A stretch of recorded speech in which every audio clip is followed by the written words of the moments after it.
Se on kuulkaas hyvää iltaa ja Mordoriin uutisten toista jaksoa.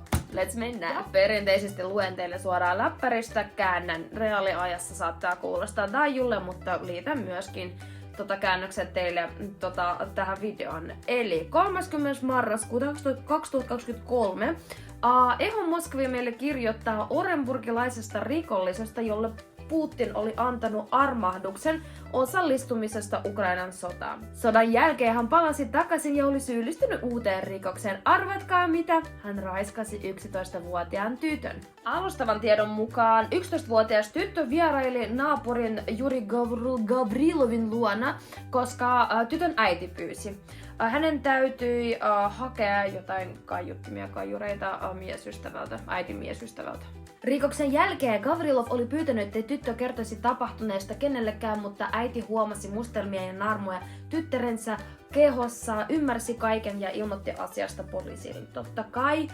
Ja aivan sairasta, mutta mitä me odotetaan silloin, kun me päästetään raiskaajia ja murhaajia vankilasta sotaa? Ne käy siellä pariksi kuukaudeksi, ne tulee takaisin, ne on edelleen raiskaajat ja murhaajat, ne on vaan nyt vapaana juoksemassa kaduilla. Sosiaalisessa mediassa tutut kertoo, että mies oli aikaisemmin siirtokunnassa, josta hänet värvättiin sotaan ja sotaan osallistumisen jälkeen, pelastusoperaation osallistumisen jälkeen, Gavrilov sai armahduksen suoraan Vladimir Putinilta.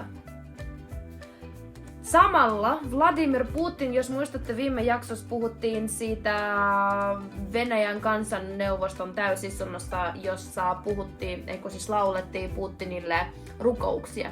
Niin myöskin siellä Putin oli ilmoittanut, että virallisesti on allekirjoitettu paperit siitä, että vuosi 2024 on perhevuosi.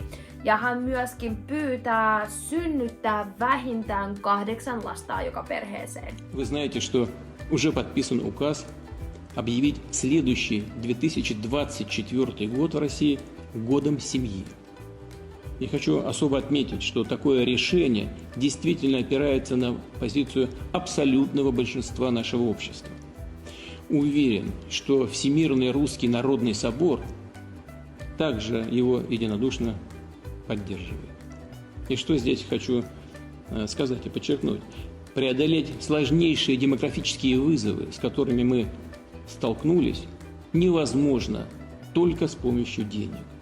Социальных выплат, пособий, льгот, отдельных программ. Да, конечно, цифры бюджетных демографических расходов, конечно, крайне значимы. Но это далеко не все. Гораздо важнее жизненные ориентиры человека. В основе семьи, в рождении ребенка лежат любовь, доверие, прочная нравственная опора. Мы ни в коем случае и никогда не должны об этом забывать. У многих наших народов, слава Богу, сохраняется традиция крепкой, многопоколенной семьи, где воспитываются 4, 5 и больше детей. Вспомним, что и в русских семьях, у многих наших бабушек, прабабушек детей было и по 7, и по 8, и того больше человек. Давайте эти замечательные традиции сберегать и возрождать. Многодетность, большая семья должны стать нормой, образом жизни для всех народов России. Vaikea sanoa, rupeeko loppumaan miehet rintamalla. Rupeeko loppumaan vangin vankiloissa, en tiedä, mutta tuon Putinin puheen jälkeen varapääministeri Tatjana Glikova oli myöskin ehdottanut tarkistaa vuodesta 2024 työpaikoilla sekä naisilla että miehillä lisääntymistoimintoa.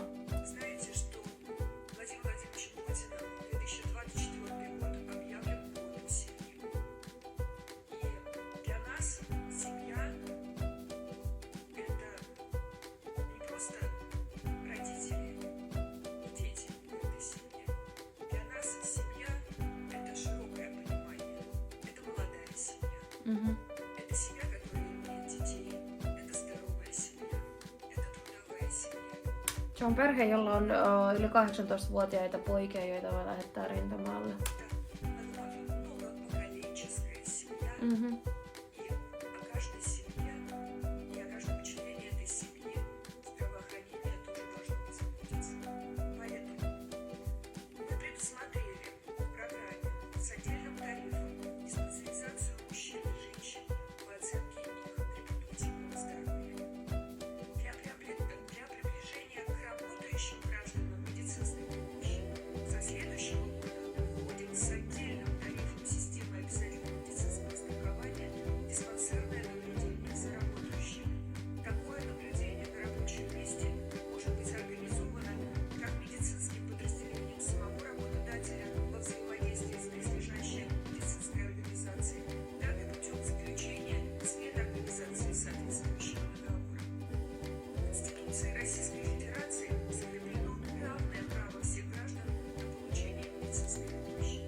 jännää, että ei rakennetaan jotain hyviä olosuhteita nuorille perheille, että olisi työpaikkoja, olisi halpoja päiväkoteja, ilmaisia päiväkoteja jopa, olisi asuntoja, joita voisi ostaa, olisi vaaka tilanne maassa, mitä ei oo.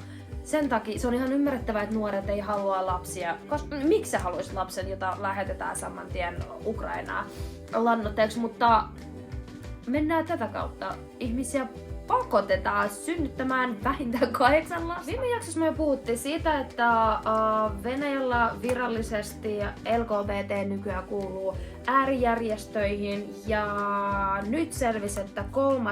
joulukuuta alkaen Venäjän miliisit hyökkäsivät moskovalaisiin gaybaareihin ja valokuvasivat kaikkia paikalla olevia ja myöskin ottivat kaikkien paikalla olevien henkilötietoja ylös. Niin kuin oli sanonut yksi niiden sairaista propagandisteista, jos ihminen ei ole kiinnostunut perinteisestä perheestä, se on sen takia, että se ihminen sairastaa demonin ruttoa, niin tässä ne on näköjään taistelemassa demonirutton kanssa. Sillä aikaa kun ne tappelee LGBT-edustajien kanssa, Elektrostalin asukkaat pyytää herraa presidenttiä, herraa kyrpäpäätä, pistää heille päälle lämmintä vettä ja lämmitystä, mitä ne ei ole nähnyt viimeiseen 3 vuoteen.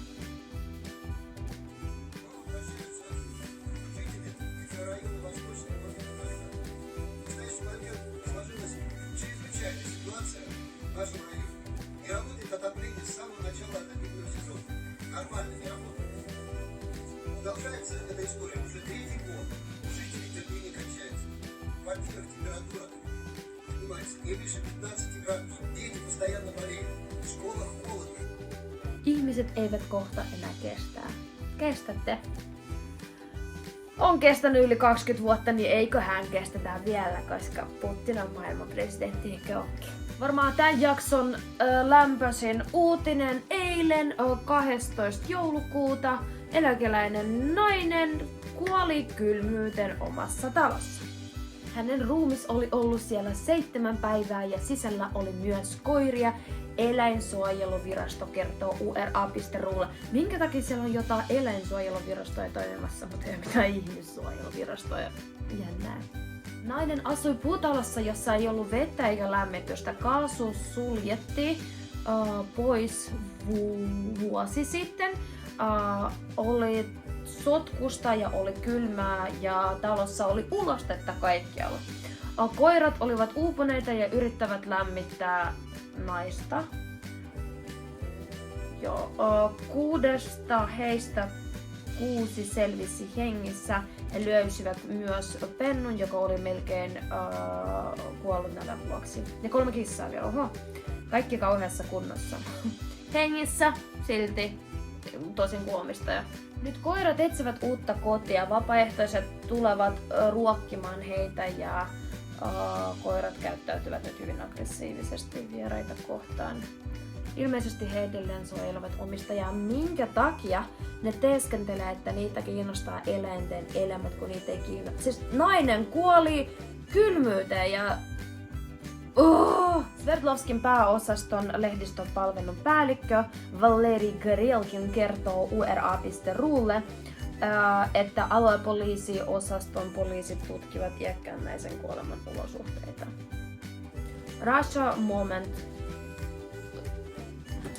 Ei mulla ole mitään sanoa. Ja tämän viikon paras uutinen. Yksi Ukrainan suuremmista pettureista, Illa Kiva, oli tapettu Moskovassa. Illa Kiva on yksi suuremmista venäjänmielisistä politiikoista ja pettureista. Ja mäpä luen, että mä oikein lukisin nämä kaikki nimitykset, mutta kielletyn venäjänmielisen poliittisen puolen OPZH-kokouksen entinen Ukrainan kansanedustaja. Muun muassa tyyppi, joka oli 24. helmikuuta 2022 telkkarista puhunut ihmisille, ukrainalaisille antautumisesta, Venäjän maailman saapumisesta ja mahdollisesta yhteistyöstä Venäjän sotilaiden kanssa. Hän siis pakeni tammikuun lopussa 2022 juuri ennen Venäjän joukkojen saapumista. Kiovaan. Hän pakeni Espanjan kautta Venäjää. Ja sieltä hän oli jatkanut just nimenomaan tätä paskaa puhumista ukrainalaisille. Ensinnäkin Venäjän propagandistit on kusessa. Jännittää todella paljon, kuka heistä on seuraava. Joka suunnassa syytetään Ukrainaa. Totta kai Ukraina ei väitä mitään vastaan.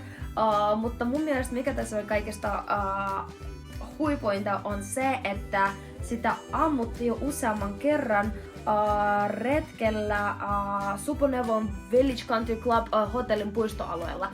Se on heidän rikkaiden tyyppien yksi lemppareista hotelleista. Kuvitelkaa miten paljon pyllyssä kihelmöi. Mukansa on ollut toinen pettureista, ei niin suuri, mutta kuitenkin Oleg Tsarevin, joka selvisi harmi kyllä ja hän on tällä hetkellä sairaalassa. Hän jo antoi haastattelun, jossa kertoo, että hän ymmärtää hyvin, että ukrainalaiset valmistaa ihan varmasti järjestää uutta salamurhayritystä.